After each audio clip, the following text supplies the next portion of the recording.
सदगति में एक व्यक्ति है दुखी, और प्रेमचंद ने उसकी जाति जानबूझ के साथ में बता दी है, दुखी चमार। अब इस पर फिर एक ऑब्जेक्शन कोई कर सकता है कि प्रेमचंद क्यों जातीय भाषा का इस्तेमाल कर रहे हैं। दूसरी तरफ एक पंडित जी हैं, और पंडित का नाम है घासीराम, यही नाम है ना, पंडित घासीराम, और इनकी शादी जिससे हुई है वो स्वाभाविक तौर पर पंडिताइन हो गई है, नाम नहीं बताया है।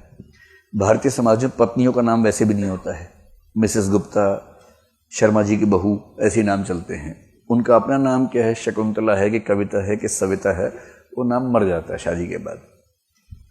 तो एक पंडित जी हैं, एक पंडिताइन है।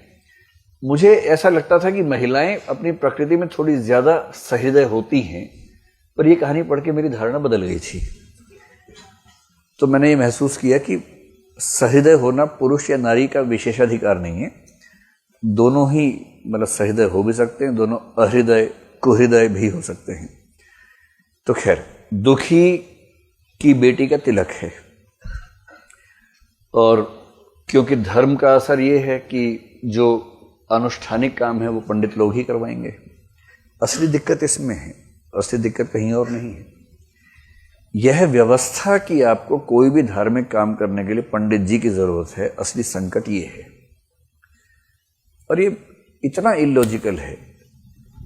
भगवान ने अगर मुझे बनाया है, सबको बनाया है, तो भगवान को मेरी बात सुनने के लिए एक एजेंट की जरूरत क्यों है, एक बिचौलिया क्यों चाहिए बीच में? सीधे मेरी बात क्यों नहीं पहुंचती है? भगवान ने सारी भाषाएं बनाई हैं, तो भगवान को हिंदी क्यों नहीं समझ में आ रही है? उन्हें संस्कृत में ही क्यों चाहिए? भगवान ने सबको बनाया, तो उनको एक वर्ण विशेष के व्यक्ति ही क्यों चाहिए बात पहुंचाने के लिए? एकदम इलॉजिकल है, अतार्किक है। तो हम तो मानते हैं कि अगर भगवान है तो वो इतना क्रूर और भेदभाव करने वाला नहीं हो सकता कि वो कुछ व्यक्तियों को लाइसेंस जारी कर दे जीवन भर के लिए कि तुम पैसा कमाओ सबसे और मेरे तक उनकी बात पहुंचाओ। तुम पहुंचाओगे तो हम काम करेंगे, वरना काम नहीं करेंगे, फाइल दबा देंगे उनकी, चिंता मत करना। ऐसा कैसे हो सकता है? भगवान है, कोई ब्यूरोक्रेसी थोड़ा ना है, भगवान का सिस्टम है। लेकिन गांव का आदमी, अनपढ़ आदमी कैसे समझे? ये गोदान की भी समस्या है।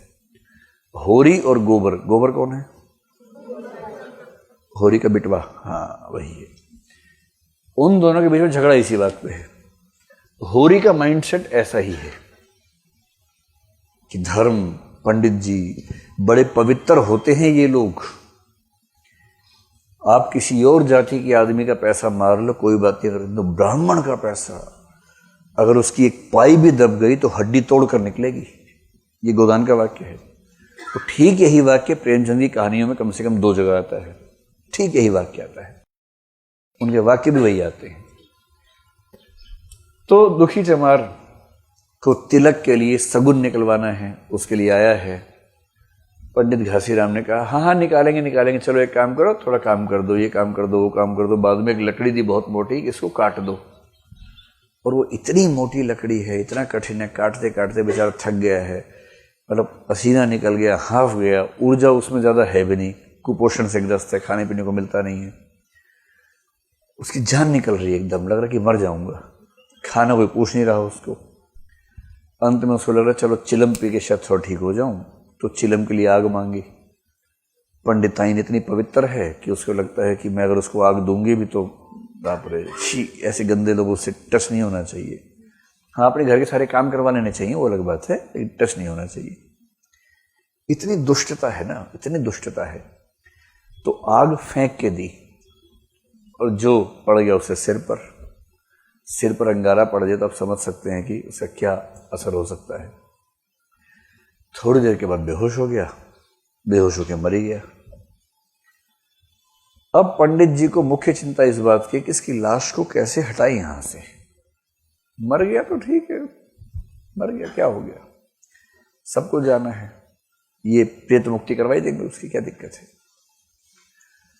लेकिन अच्छी बात है कि इस कहानी में थोड़ा सा दलित चेतना के उभार का जिक्र भी है। उधर गौंड ने चमरोने में जाकर कह दिया खबरदार जो किसी ने लाश को हाथ लगाया तो। मजाक थोड़ा ही है कि एक जिंदा आदमी को मार देंगे। तो ये पहली बार दिख रहा है कि दलित वर्ग में एक चेतना उभरने शुरू हुई है। और उस जाति के लोगों ने लाश को हाथ लगाने से मना कर दिया, हम नहीं उठाएंगे लाश को भाई, हम तो इस बात को सहन नहीं करेंगे, स्वीकार नहीं करेंगे। और अंत में बहुत दुखी होकर पंडित घासीराम ने खुद उस लाश को घसीट के उस स्थान पे पहुंचाया जहां चील कौवों ने उस लाश को खाया। और ये होता है जिंदगी भर सेवा करने का फल। तो सदगति कहानी में क्या लगता है, दलितों का मजाक बनाया है या दलितों के प्रति संवेदनशील है प्रेमचंद? संवेदनशील है। और ब्राह्मणीय व्यवस्था, वर्ण व्यवस्था पर करारी चोट की है, क्योंकि वो सदगति करवाने के नाम पर सारा कर्मकांड करते हैं। और जो हाल किया है इसका, वो हाल अपने आप में बता रहा है कि इस व्यवस्था में कुछ औचित्य रखा नहीं हुआ है। तो सदगति के बारे में कुछ लोग कहते हैं कि वो प्रेमचंद की 300 कहानियों में सबसे अच्छी कहानी मानी जा सकती है।